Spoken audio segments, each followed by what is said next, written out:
As you're taking that poll, Melissa, you can also go to the next slide when you get a chance of the slide deck. I'm going to just talk through a few logistics again as you're taking that poll.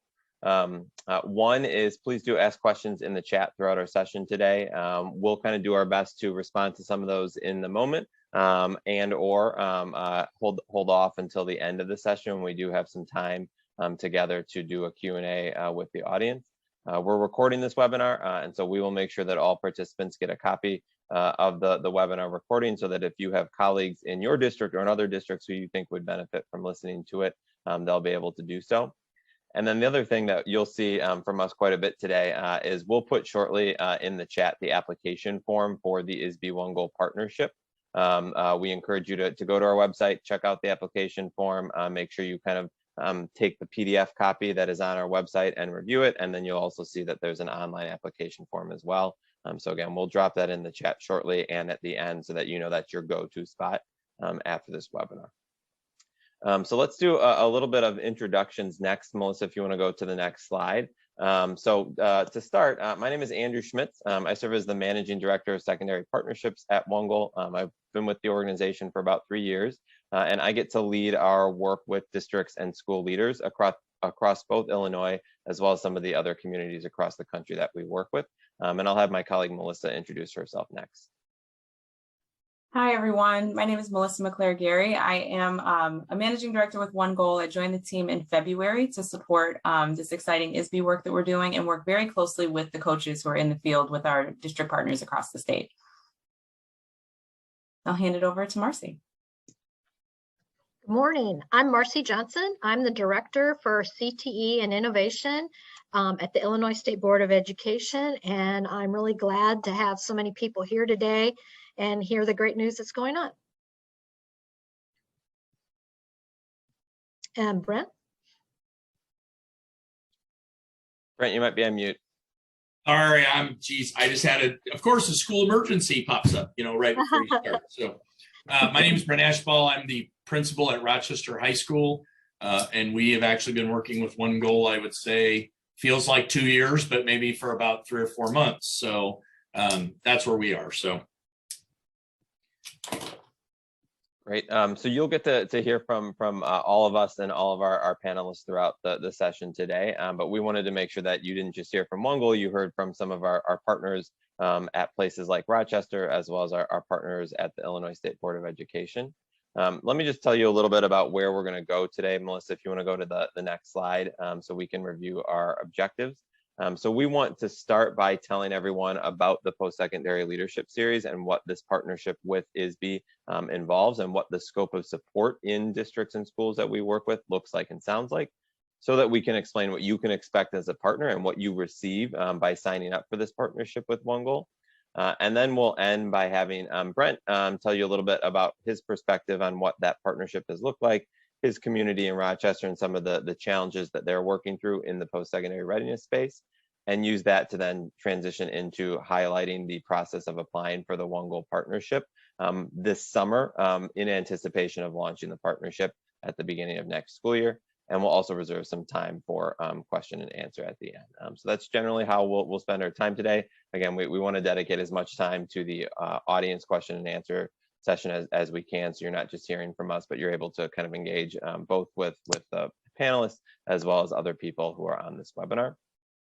I'm going to pass things over to Marci for a little bit, so she can just explain a little bit about the history and context of the partnership between ISBE and OneGoal.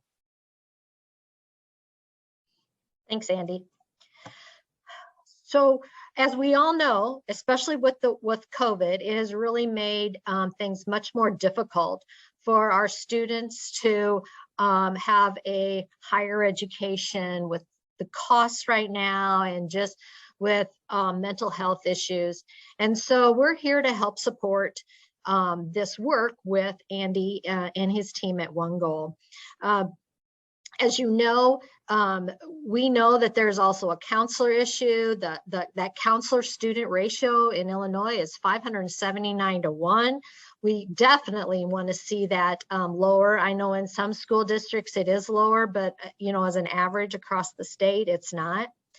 Also thinking about, when we think about that equity continuum journey that you're all going through and thinking about what that looks like, 58% of the students who are low income enroll in high school or enroll in college versus the high income students, which is at 79%. Again, an equity issue that we have. And again, with that COVID impact, the drop from being enrolled in community colleges dropped 13.7%. And as we think about how we can support our students, this was one way that we talked about how we could work with OneGoal in offering a free opportunity this coming year with you. Go ahead, Melissa.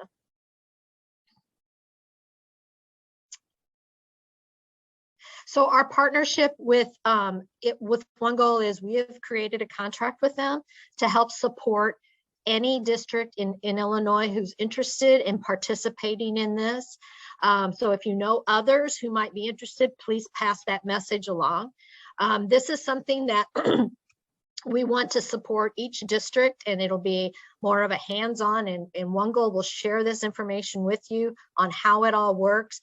But we think that this is a great opportunity for school districts to participate, and we meet regularly with OneGoal, so we are on board with this. This is a partnership that we're having in collaboration, and so we're just thankful that all of you have joined today to learn more about this, and we look forward to hearing your thoughts at the end. So thank you. Thanks so much, Marci. So we want to just tell you a little bit about what our partnership in Illinois has looked like thus far. So we did an initial application window this past fall and winter, and so launched in places like Rochester, as well as other communities across the state in the winter. And so right now we're working in 24 districts across the state, representing about 35 high schools and just under 50,000 students. We work with a diversity of individuals and leaders in each of these districts. And so that often involves both district leaders, assistant superintendents, directors of secondary, and school leaders, principals, assistant principals, and counselors to build the capacity of post-secondary readiness in your community. Our goal is to be as equitably distributed across the state as we can, and we spend a lot of time working with Marci and her team to make sure we were identifying districts who were in need and communities that were spread out across the state. You can see we still have some work to do on this map, and so that's part of our goal in launching another round of district identification and recruitment, is to continue to identify good fit partners that represent the diversity of communities across Illinois. One place that we want to start with today is there's one poll, if you want to go back one slide, Melissa, that we want to launch. We know that the challenges that Marci outlined look different in different communities. And so momentarily you're going to see a poll up on your screen that asks you to reflect on some of the challenges that you face in supporting students' post-secondary pathways. So go ahead and answer that, and then we'll display those results back to you momentarily.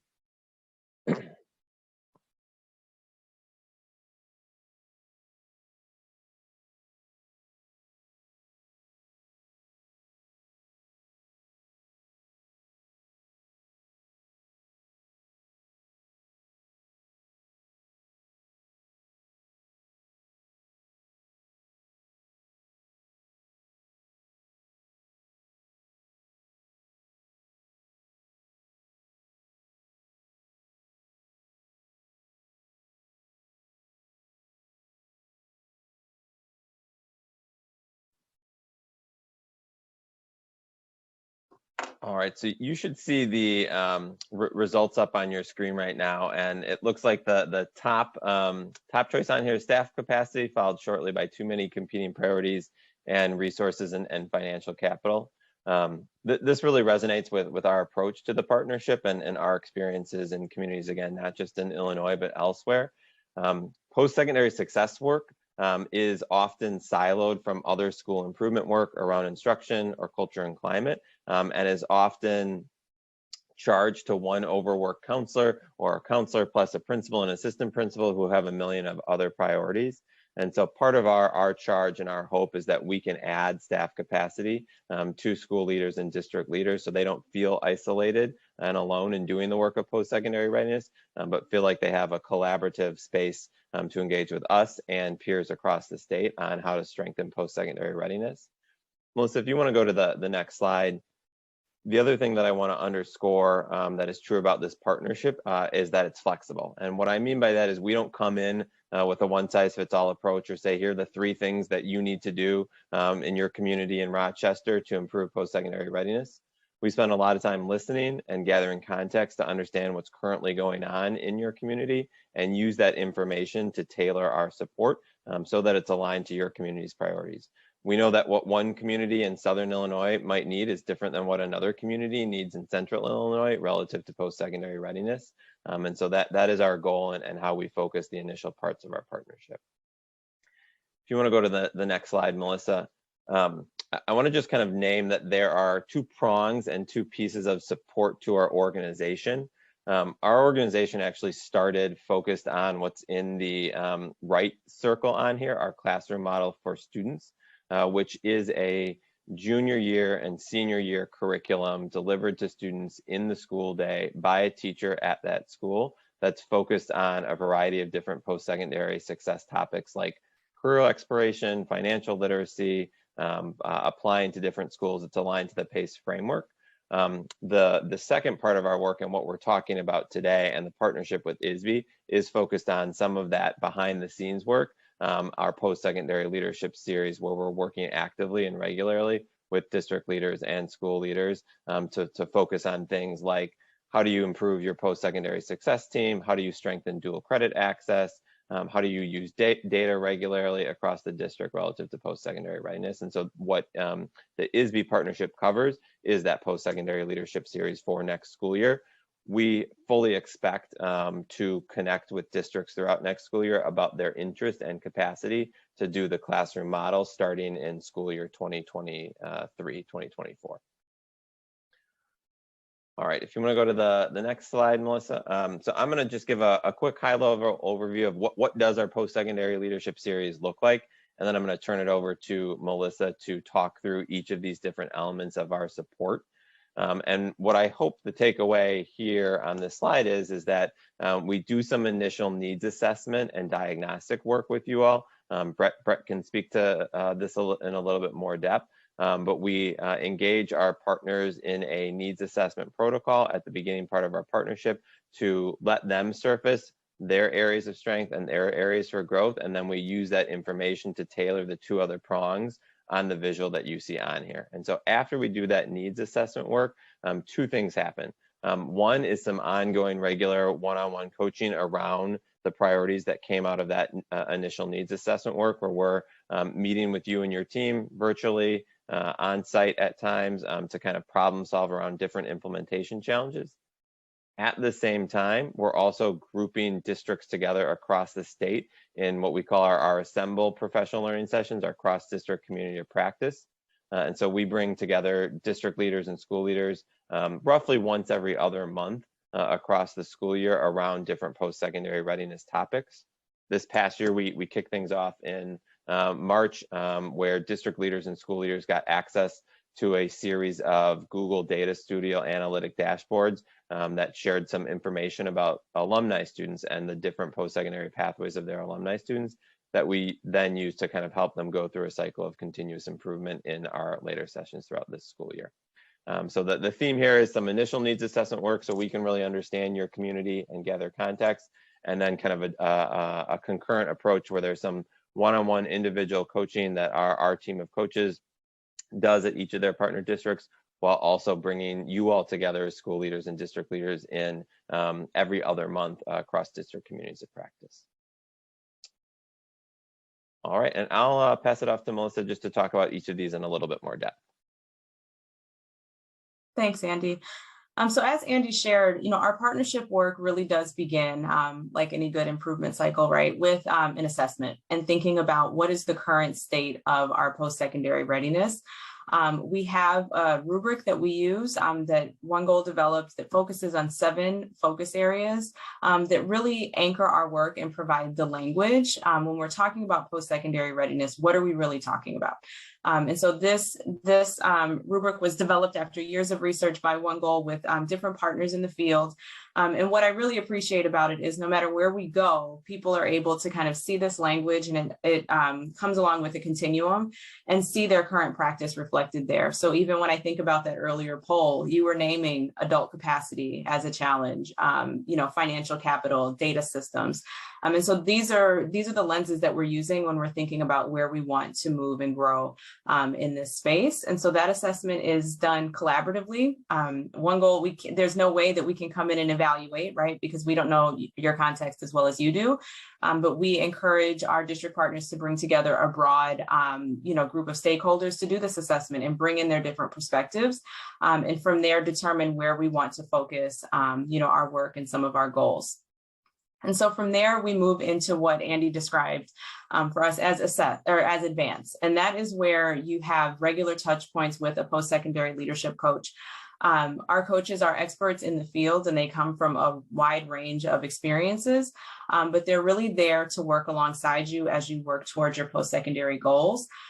We don't want to be another thing. We want to learn about what you're currently doing and how we can best support your work. And so in doing that, together, they collaborate and create a customized coaching plan to ensure that those needs are met. And then there's ongoing implementation support. And so, the way that's looked this year, we've had, some people realize that that there's some training that needs to be done around some of the data systems that they're using and unpacking the data that they're collecting. And the coach is there side by side to support with that, to act as kind of a thought partner, but also to be there regularly and see, how progress is going. Is there any technical support that you need?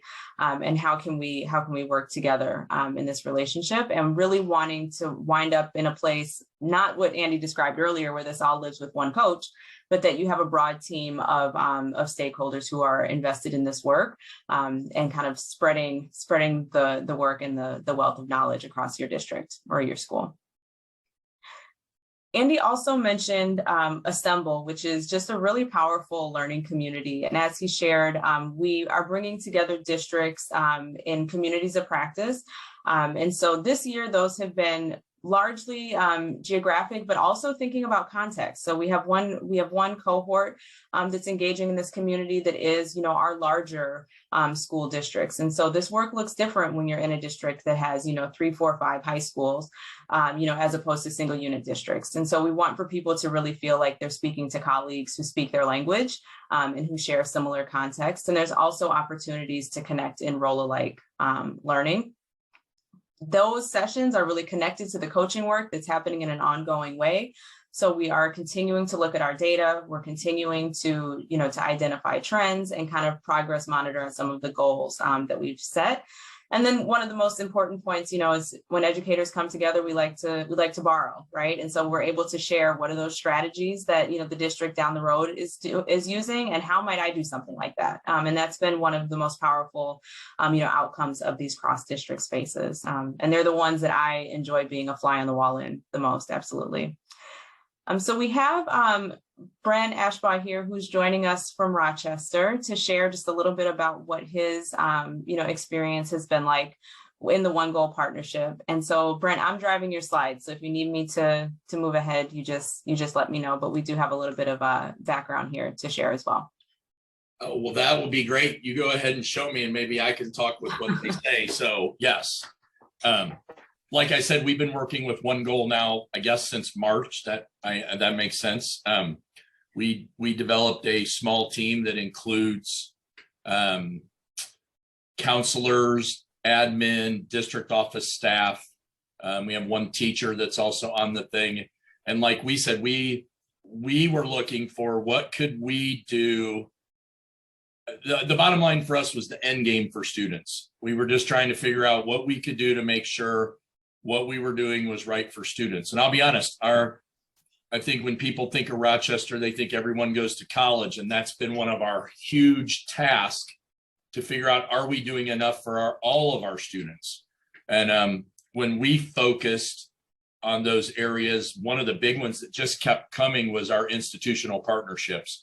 And we felt like that's where we really lack.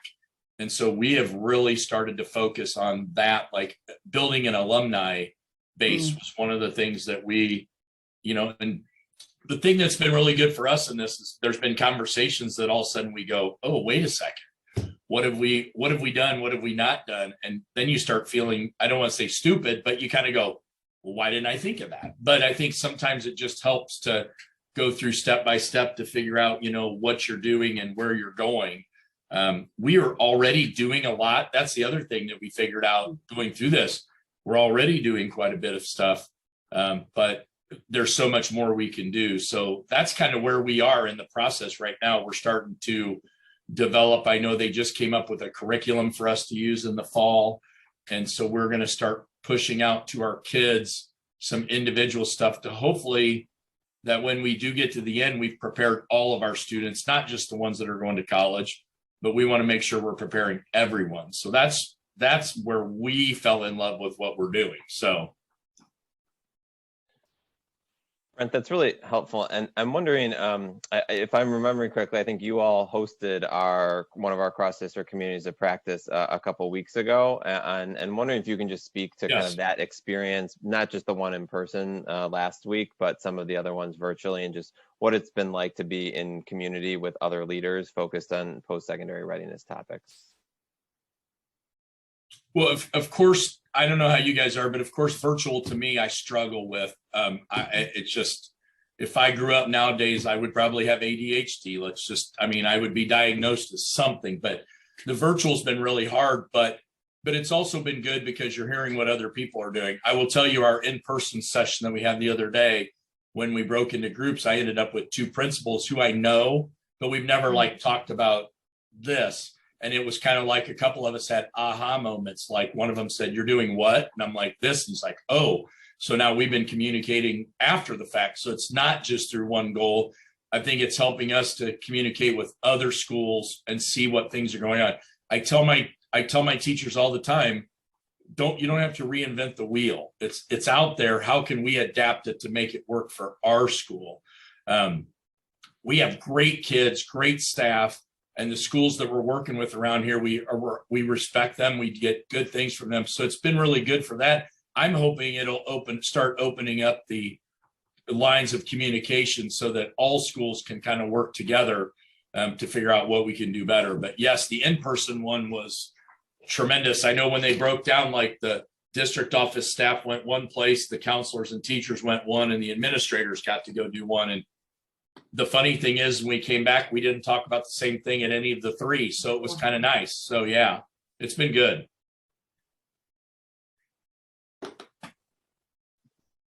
Melissa, I've got one more question from Brent, but just wondering if there's anything that you want to ask Brent that you think would be helpful for the group to hear. I'm just wondering how it's been for you as a school leader who's obviously really connected to this work. What has been uncovered that maybe like your counselors or teachers were living every day that you weren't as familiar with, or just that they're holding a different perspective? Well, I think some of the big things is we were doing a 4-year plan, but I mean, the counselors are doing a 4-year plan with the kids, but I think one of the things we've came to the realization is maybe that needs to start sooner. That by the time they're getting in there, we're already behind. And so we've talked about how we're going to push down into our junior high and do some work ahead of time and get them on board and try to prepare. I do know what came to the limelight, and I'm sure everybody, all the districts on here, my counselors have been, the pandemic has caused this social emotional wave. And so I think it's kind of taken their mind off of the academics. And so what I think is good is that myself and my assistant principal now know that we need to be more involved with that, because they need that direction as curriculum and as, the leadership of that. But my counselors have been incredible. They're providing so much leadership to the kids. But I think we've just realized there's so many more little things that we could be doing that'll make our job easier.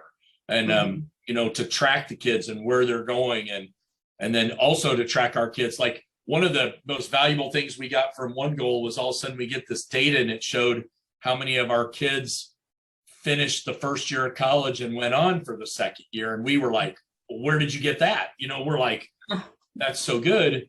But the thing that stuck out to us, this is something that came to light in the counselors we all looked, is like 80% of our regular kids were going on to a second year, but under 35% of our free and reduced lunch kids were going on. So we said, well, what are we not doing? What do we need to do better to address that?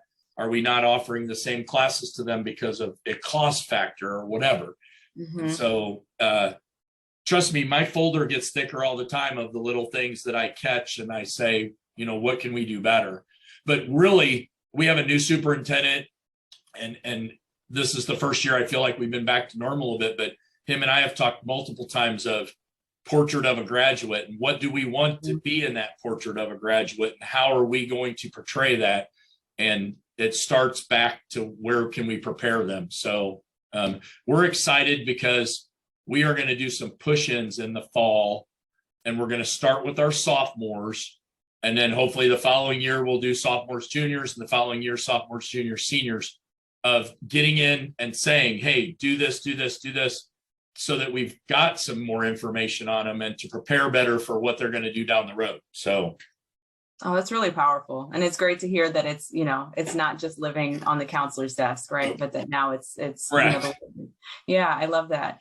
You know, one more thing I wanted to ask, and, you know, this, as Andy shared, this opportunity was open, you know, to everyone in the fall. And this has been a really hard year. And so we heard from a lot of districts that like, this sounds good, except we just can't do another thing right now. We don't know that we can take this on. And I'm just wondering how you might, you know, respond to that, or how this has kind of found its way in alongside what you're already doing, as opposed to being an add-on. So when we created our group, I'll be honest, there's probably only been, I would say, one to two meetings that we've had that everyone's been there. So I think we've really worked as a team, which has made it easier for us. And yes, it's been a little extra on our desk. It's been a little extra stuff. Sometimes I'll go, and I'm not lying, I hope this bad, I'll go, oh, I have a OneGoal meeting today, and I'll just go, okay. But then once I do it, and this is funny, but we had a meeting one time, and when we got done, my superintendent called me on the phone and said, he goes, how did you think that went? And I said, I actually felt like a principal again, because I honestly have felt like a Walmart manager for the last 2 years.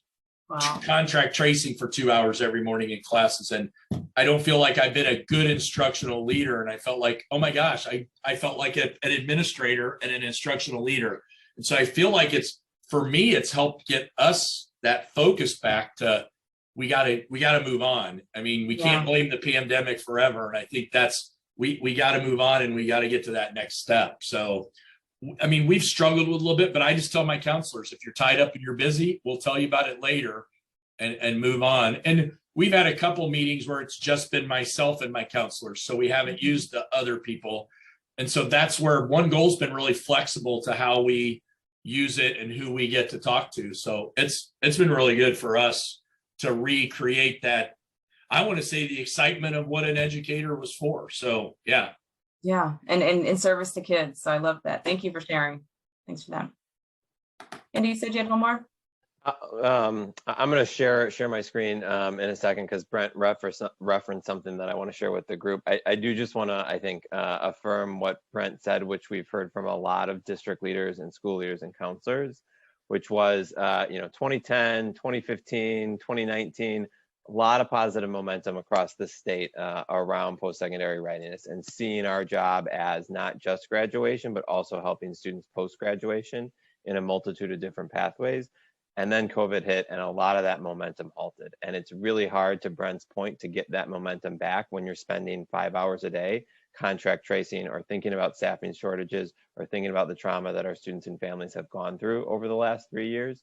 And so our hope is we're not going to solve that overnight, but that hopefully we can help leaders start to organize around that. Let me share my screen just for a couple minutes. I just wanted to highlight one thing that Brent referenced that we do at our cross-district communities of practice, which is take some of the data that we work with Marci's team and the Illinois State Board of Education to get, and share that information about alumni back with school leaders so they can do some analysis and think about some of the themes and patterns. And so what you're seeing here is a dashboard that we use with our school leaders and district leaders, where you can see what % of your students are going to a public in-state, a private in-state, a public out-of-state, and so on. You can disaggregate that by different student priority groups. So to Brent's point, you can see if your low-income students are enrolling and persisting at the same level.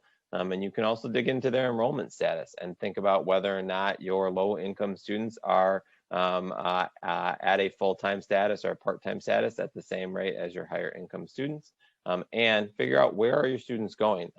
You all have experiences that there might be some local community colleges that are really on it when it comes to supporting the alumni at your school, and others where you haven't maybe established that relationship with. And so the headline here is we try to use this data to help inform the starting point of our conversation.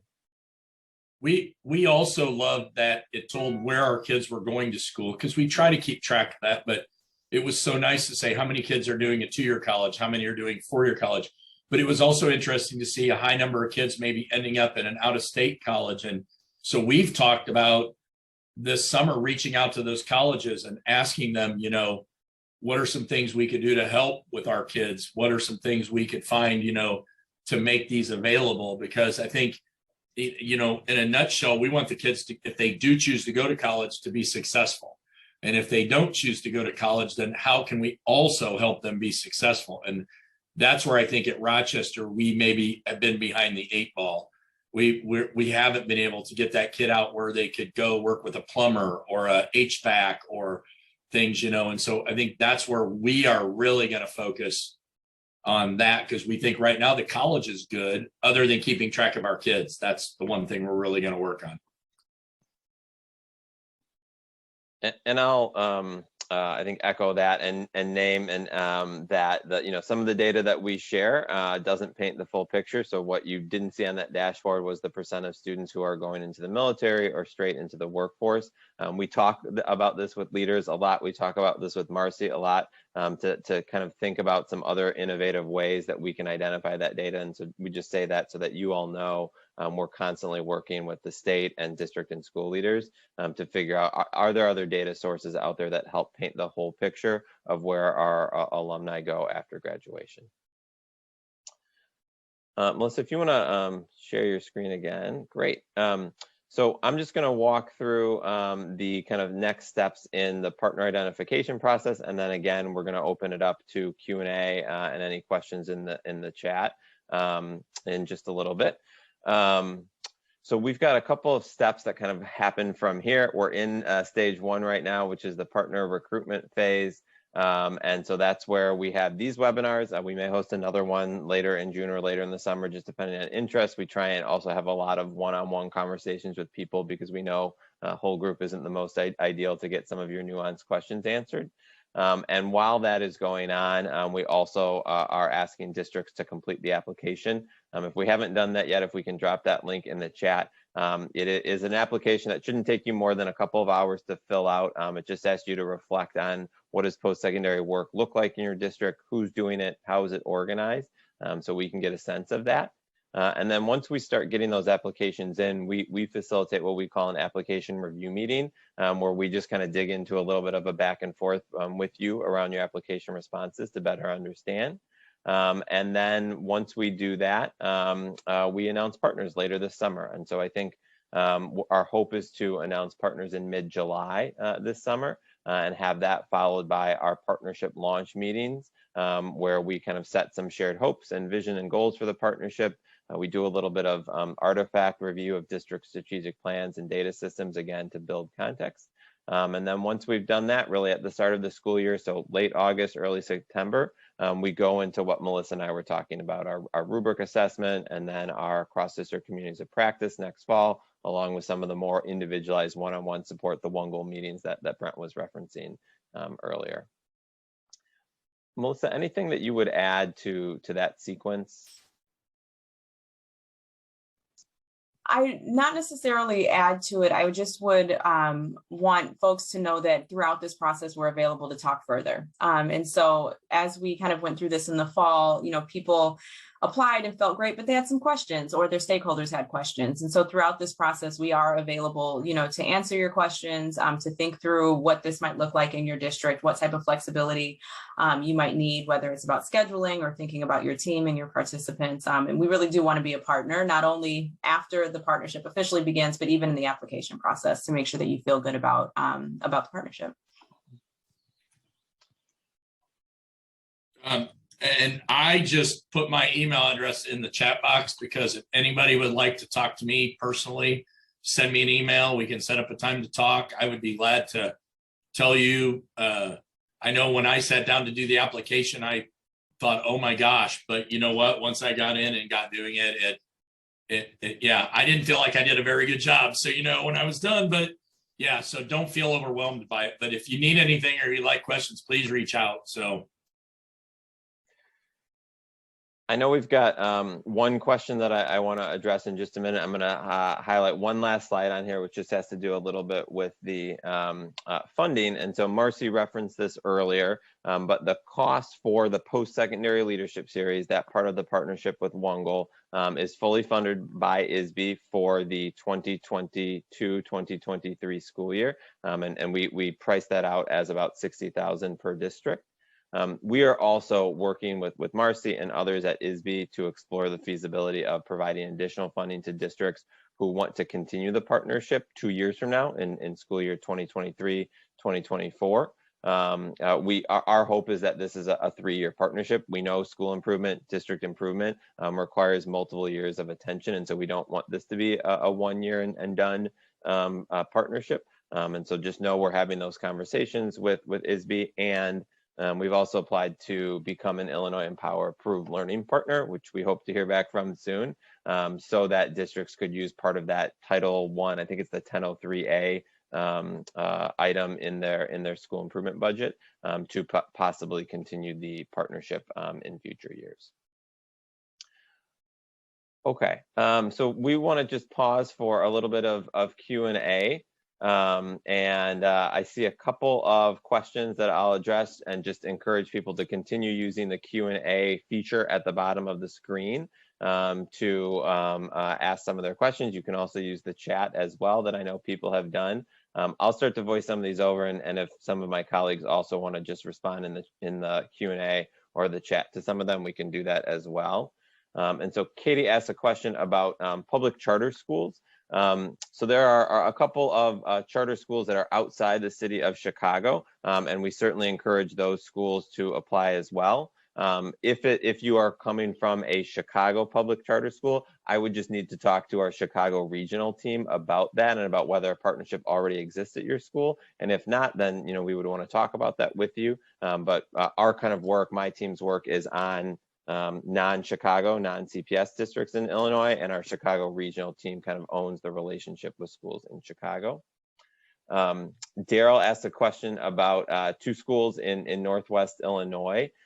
So we partner with Waukegan and Round Lake, which I think, sorry, that's Northeast Illinois. Northwest Illinois would be Freeport is probably the district that is in the Northwest quadrant. And I will say, as I'm thinking about that question, we probably don't have as many districts representative of Northwest Illinois as I think we'd want, to our point earlier. And so I'd really encourage you all to apply to make sure we're kind of covering all the different geographies of the state. And Daryl, one other question that I saw that you asked was a question about what is the engagement with students like?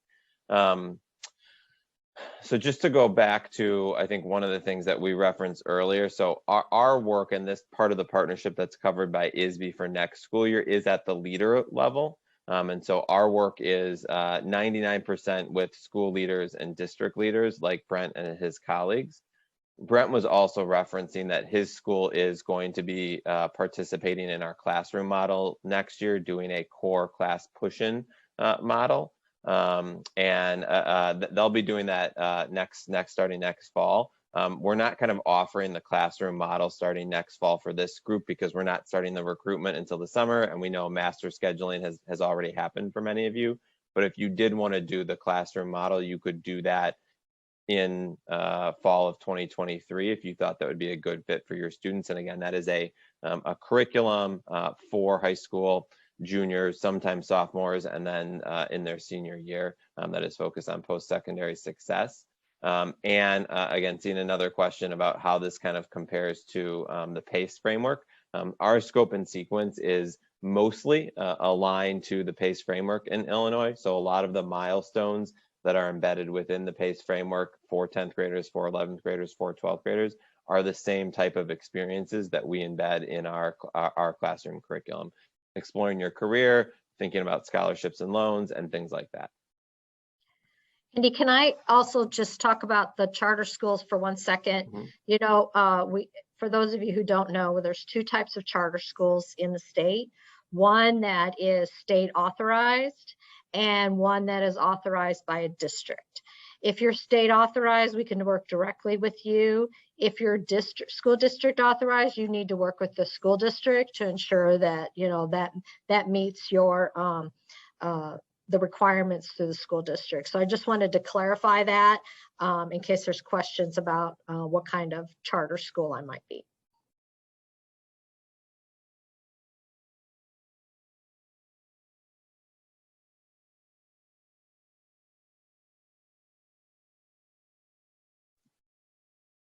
Please keep the questions coming again in the Q&A feature or directly in the chat.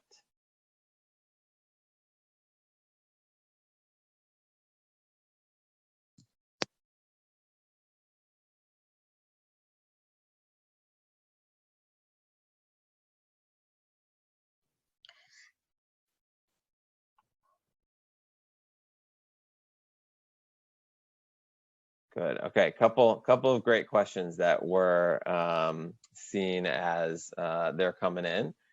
So let me try and answer the first one from Michelle. And I see a couple of questions in there. So are we looking for specific district criteria that we're looking for as partners?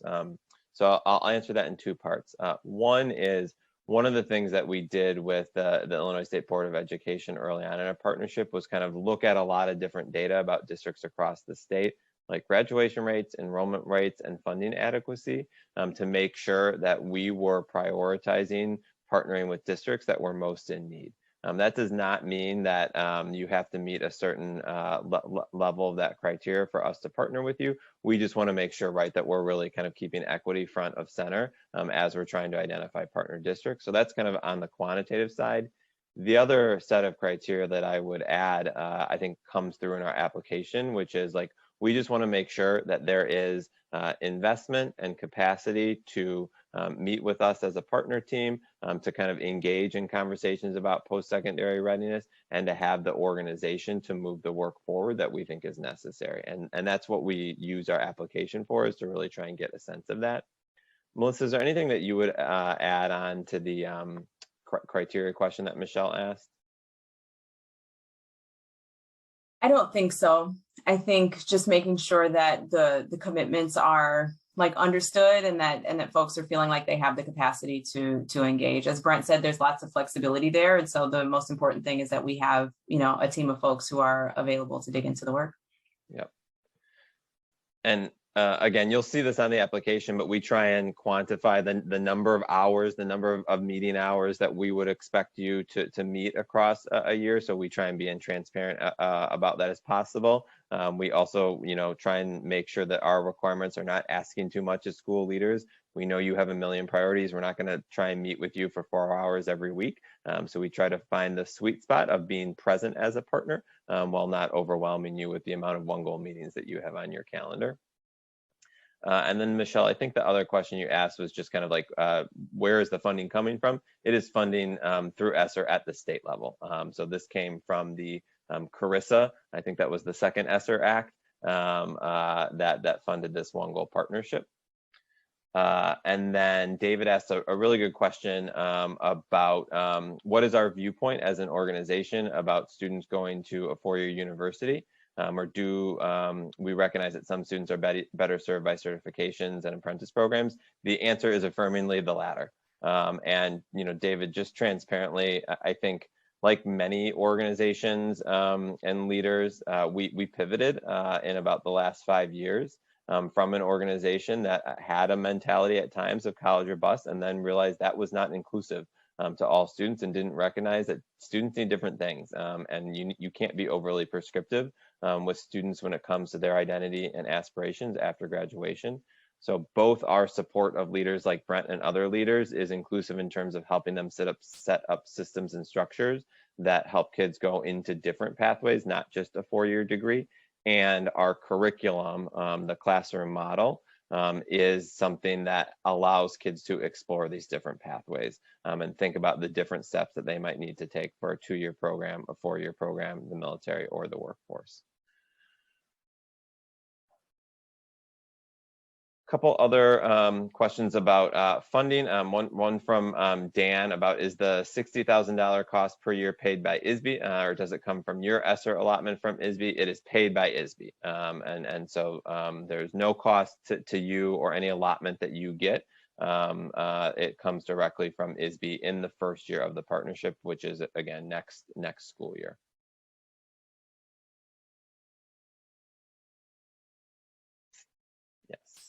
And David asked another question about kind of our role in year 3 of the program. And so I'm going to pull up one thing on my computer that I'll drop in the chat in just a minute. So this is a question specifically about our classroom model, and so I again want to kind of distinguish between the two elements of this work. The conversation today is about the post-secondary leadership series, the work with school leaders and district leaders. That's the part of this partnership that would start next year and is covered by ISBE. We also have this classroom model that if schools and districts wanted to opt into in 2 years' time, they could do so. And that's the curriculum for high schoolers, 10th graders, 11th graders, 12th graders. And when students get into the first year of their post-secondary pathway. So we as an organization provide some support to those students when they are in the 3rd year of their post-secondary pathway. If one of my teammates has a chance to put this link in the chat, we partner with Beyond 12, which is an organization that does some support of students when they get into the 3rd year of the post-secondary program. So we kind of use them as an intermediary to help stay in touch with kids when they are at Elgin Community College, or when they're at the University of Illinois, or when they're at an apprenticeship program. And we also have something that we've just started this year, which is like a national tech support hotline to check in with kids. We know there's just a lot of like social, emotional, identity, financial barriers for kids when they're in that first year. And so we kind of get them plugged into this system so that when they need help in the 3rd year of their program, they could get it. But again, that kind of support is specific to our classroom model aspect of OneGoal's work.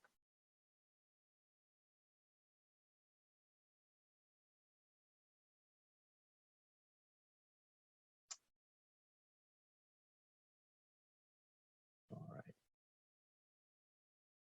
Great, thank you, Jaren, for putting in a little bit more information about Y3. Yep, and Beyond 12, perfect. So I'm gonna just wrap us up, but again, keep the questions coming, and we can tackle these as I'm doing a little bit of multitasking, just wrapping up the webinar. So just to circle back to the application deadline, June 15th. So that's when we hope that you can submit an application online. You'll see in the link we share that there's a PDF that you can print out if you're the type of person who needs to print something out and look through the questions with your colleagues. But there's also then an online form on our website where you'll kind of select your district from a drop-down menu and see the same questions that are on the PDF in the online form. After that, we'll select about 10 to 15 districts to join the second cohort. I'll just name that, there were, I think we had about 60 leaders from across the state signed up for this webinar. We want to do our best to accommodate interest, but we also know we might not be able to accommodate all the interest. And so I would just highly encourage you to submit your application as soon as possible if you are interested, because we will give priority preference to districts that submit prior to the deadline. And again, if you have any questions about this or the application is confusing and you need something clarified, we are happy to meet with you to kind of walk you through more about the details of the partnership as well as the application process as well. I'll have Melissa put two last things up, which is just a quote from one of our other partners in Cahokia. Again, I hope this is similar to what you heard Brent state earlier in the webinar, just in terms of what we hope we bring to the table when we partner with districts and schools. And I'll just, I think, underscore, a lot of our work is just around helping you do some vision setting. I'm going to steal Brent's phrase, but like, we know it's hard not to be in Walmart manager mode because of what has been asked of you as school leaders, as counselors and district leaders. And so our hope is to help you lean into being that instructional leader, being that post-secondary readiness leader who's setting the vision, bringing people together, engaging stakeholders as we start the partnership. The last thing, if we want to put it up, is just a QR code that you can use to get the application, which is the one on the left side of the screen. And then if you are like, I need a little bit more information in a one-on-one setting, you can schedule a meeting for us, and that's the question in the second bar. And as people are either needing to sign off, I'm going to just answer a couple of other questions that came up in the chat. One great question from Michelle, which is it expected that if you go through the leadership work, you embed the classroom model, or can the leadership model be exclusive and independent? Absolutely the latter. So we work with schools and districts to figure out if the classroom model is a good fit. If it is, great. If not, and you've already got something that you think works for a majority of your students at the junior and senior level, that's fine too. So we don't want to be overly prescriptive about that. We want to share the information with you. And if like Brent, you think something like our model is a good fit, you can try it out. And if not, then we don't want to force it. And then a question from David about timeline for when districts will find out if they are accepted. I would say, so again, I think we set a date as like July 18th as when we will announce our partners for the second round of the ISBE partnership. So we'll say mid-July is when you would find out if you were accepted. And then after that would follow in August our partnership launch meetings and our rubric assessment work. And so that would happen probably like late August, maybe early September. Again, we know that's the start of the school year, and so we work with districts on an individual basis to schedule that. But the hope is that the work starts with you all at the beginning of the school year once we announce our partners.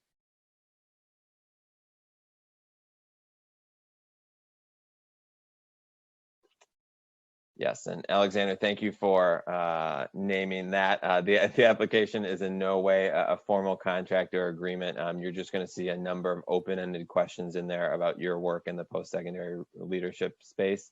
And so, as Alexander said, we just use that as a guide to make sure we have shared priorities. All right, we're going to launch one last poll, and so you'll just see this on the screen as you're signing off. If you can take this before you sign off, we'd greatly appreciate it, just to give us a little bit of information about your interest level. So please take that. We'll also stay on the line for 1 or 2 more minutes just to answer any other questions that come via the chat or the Q&A. Want to just thank Marci and Brent for joining us this morning. Very much appreciated your perspectives and the stories that you shared. And thank you to all the participants who joined this morning and all the very thoughtful questions that you asked.